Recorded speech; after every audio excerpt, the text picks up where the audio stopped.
শুরু হয়েছে সুন্দরবনের মধু সংগ্রহের কাজ। সাতক্ষীরার কলাগাছিয়া এলাকায় মৌচাক থেকে মধু সংগ্রহের মধ্য দিয়ে উদ্বোধন হয় এই কার্যক্রমে। 4টি ধাপে পাশ নিয়ে মধু আহরণ করতে পারবেন মৌয়ালরা। আহরণ চলবে আগামী 30 জুন পর্যন্ত। তবে অবৈধ মধু সংগ্রহকারী বাঘ ও বনদস্যু আতঙ্ক নিয়ে আশঙ্কার কথা বলছেন কেউ কেউ। সাতক্ষীরা প্রতিনিধি আসাদুজ্জামান আসাদের তথ্যছবিতে ডেস্ক রিপোর্ট।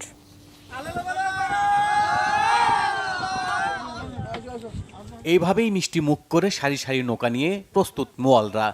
গেল 7 তারিখে সাতক্ষীরার সুন্দরবন পশ্চিম বন বিভাগে আনুষ্ঠানিকতার মধ্য দিয়ে শুরু হয় সুন্দরবনে মধু আহরণের মৌসুম।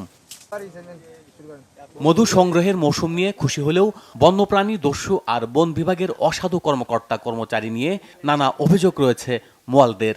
সুন্দরবনে মধু কাটতে যাই ভাই, পরিবার পরিজনের কাছে বিদায় নিয়ে আসতে, ফিরে বাড়ি যাব কি না এটা আল্লাহ পাকি ভালো বলতে পারে। আর তার মাঝে আবার ডাকাতির চাপ আছে, 3-4 পার্টি, এখন বর্তমান 4 পার্টির মতো ডাকাইতে আছে। জঙ্গলে যাই সার বাদায় মধু কাটলি দেখা যায় চড়া কাটি ফেলায়, আমাদের মধু সংগ্রহ হয় না। তারপর আমরা যদি একটু বাইরে যাই আমাদের ধরি জেলে দেয়, মারপিট করে, আবার ডাকাইতে আসবে। তার জন্য 1-2 লাখ টাকা আমাদের খরচাই যায়। উঁচু কাঠি অত তোমার দেখাচ্ছে একদল 3000 টাকা দিয়ে অত তোমার ওই এলাকায় কাটতেছে। তাহলে অত তোমার এইভাবে যদি অত টাকা দিয়ে যদি মধু কাটিয়ে, তাহলে অত তোমার 1 ডেরা মধু যদি আমরা কাটতে পারি, তাহলে বাড়ি এসে অত তোমার সমান সমান হয়ে যায়। দেখাচ্ছে আমার এত তোমার 1 লাখ টাকা চালান, এটা 5 ডেরা মধু কাটলাম, আমার সেই 1 লাখ টাকা হলো, তাহলে আমরা ফাও কি করতে কাজে গেলাম। বনের নিরাপত্তা নিশ্চিতে যৌথ বাহিনী সতর্ক রয়েছে বলে জানিয়েছে কর্মকর্তারা।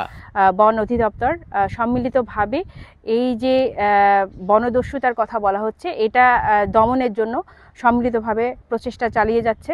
চলতি বছর এই খাত থেকে প্রায় 33 লাখ টাকা সরকারের রাজস্ব আয়ের সম্ভাবনা দেখছেন বন বিভাগ।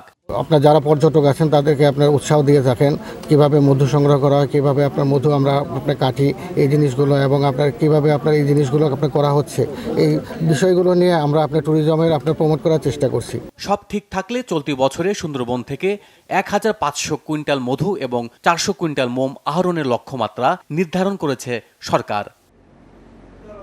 Bangla vision news desk.